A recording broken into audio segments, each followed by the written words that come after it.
All right, here we go with our final notes of the unit, Laws of Logarithms. Go ahead and start by completing the first three problems here in the warm-up. You can pause the video and then unpause to check your work. All right, so for number one, we have 2 log base 3 of 3 to the 6th. I'm going to go ahead and rewrite the 2 times, and then we have log base 3 of 3 to the 6th, or in other words, what power do we raise 3 to get 3 to the 6th? The answer is 6, so we have 2 times 6, or 12. Number two, log base 2 of 4. Well, we can evaluate log base 2 of 4 to 2 plus log base 2 of 2 evaluates to 1. We have 2 plus 1 or 3. Number three, log base 3 of 27 is 3 minus log base 3 of 9 is 2. And we have 3 minus 2 or 1. All right. So this is our warm-up. Let's go ahead and take a look at our laws of logarithms, and then we'll revisit some of those warm-up problems. The first law that we're going to look at is the power rule. And the power rule states that if we have log base b of x to the c, that is equivalent to c times log base b of x. So essentially, we're taking that power inside the argument of the log and moving it on the outside and multiplying to the log. So if we look at example 1, if we look at just the log base 3 of 3 to the 6th part, then we can take that power 6, move it out to the front. So we have 6 times the log base 3 of 3. Well, log base 3 of 3 is 1, so that evaluates to just 6. The next law that we're going to look at is our product rule.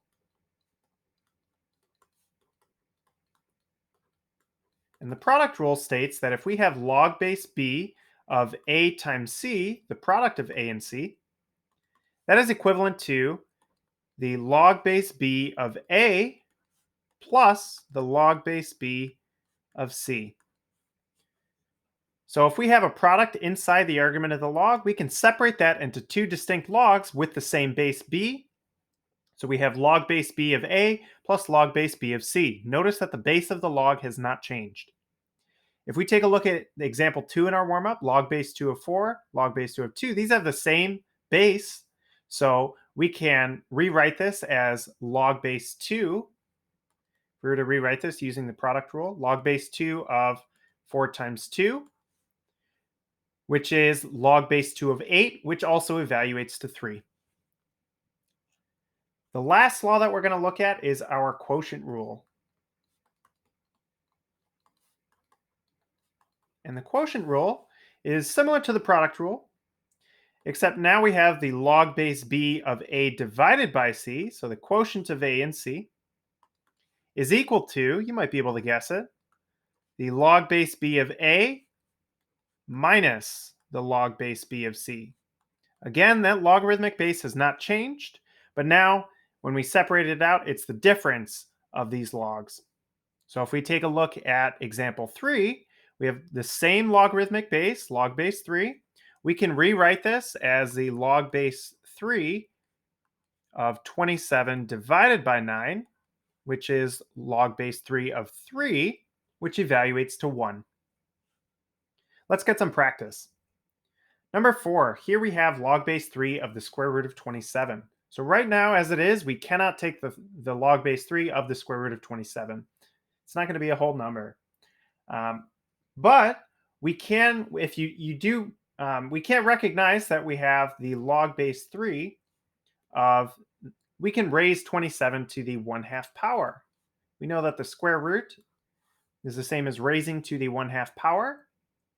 And now we have that power rule. We can move that out in front. So we have 1/2 times the log base 3 of 27, which that we can evaluate.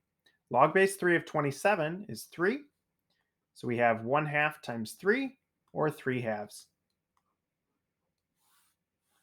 Number 5, log of 25, that's our common log, plus log of 4. So right now as it is, we cannot evaluate log of 25 or log of 4. However, I notice that this is a sum of logs with the same base, so I can use the product rule. So I have the common log, log of 25 times 4. I can combine those into a product. So we have log of 100. Well, if you remember, the common log has base 10, so this is like saying log base 10 of 100, which evaluates to 2. Number 6, we have log base 5 of 250 minus log base 5 of 2. These are the same logarithmic base, and there's a difference. So we can combine these by the quotient rule. So we have log base 5 of 250 divided by 2. So log base 5 of 250 divided by 2 is 125, which is a power of 5. We have this evaluates to 3.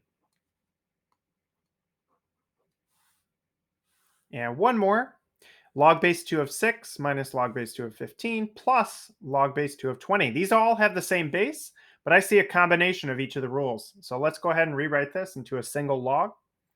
We have log base 2 of, well, what's going on here? From left to right, we have 6 divided by 15 times 20. That's using both our quotient rule and our product rule.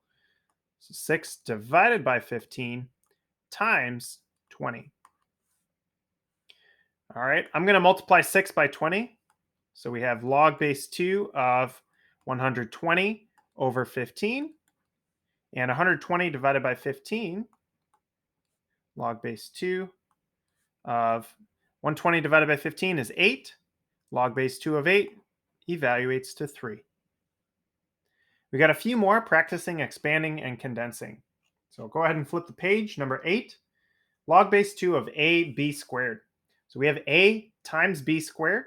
So I'm going to rewrite that as log base 2 of a plus log base 2 of b squared. This is our product rule. And then we've got that power, so we can bring that out to the front. So we have log base 2 of a plus 2 times the log base 2 of b. And that's fully expanded. Number 9, we're going to expand this out. I notice there's a product in the numerator, and then we're dividing by 3. So we have log base 5 of, I'm going to leave that product as is right now, so of x root 2, and then minus, using that quotient rule, log base 5 of 3. And now let's go ahead and expand that product. We have log base 5 of x plus log base 5 of root 2 minus log base 5 of 3. And I see a square root, so we can go ahead and rewrite that as a rational exponent. We have log base 5 of x plus log base 5 of 2 to the 1/2 minus log base 5 of 3. And then using our power rule, we can bring that out front. We have log base 5 of x plus 1/2 times the log base 5 of 2, all minus the log base 5 of 3. So we can really expand these logarithmic expressions. We can also condense them. So if I give you, for numbers 10 and 11, long expressions, we can condense them into a single log so long as they all have the same logarithmic base. So this is the common log, so log base 10 of a plus b plus the log base 10 of a minus b, or common log. I notice that's a product rule, so we have the log of, we have a plus b times a minus b. And then I notice that we've got a 2 out in front. We can move that up into our power. Let's go ahead and do that using kind of like a reverse power rule. So minus the log of c squared. Okay, let's go ahead and find the product of that first log. So a plus b and a minus b. We have log of a squared minus b squared, and minus log of c squared. We have a difference here, so this is our quotient rule. And our final answer, the log of a squared minus b squared all over c squared. For number 11, we have 3 times the natural log of s. Again, we can move that up to the power. So we have the natural log of s cubed plus the 1/2 out in front. We can move that up to the power. So we have the natural log of t to the 1/2 power. And then minus a 4 out in front. We can move that up to the power. We have the natural log of t squared plus 1. And notice that I'm using double brackets here, double parentheses.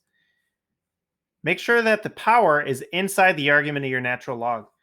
If I were to say the natural log of x and then raised to the 4th, this is not equal to the natural log of x to the 4th. Be very careful with your notation.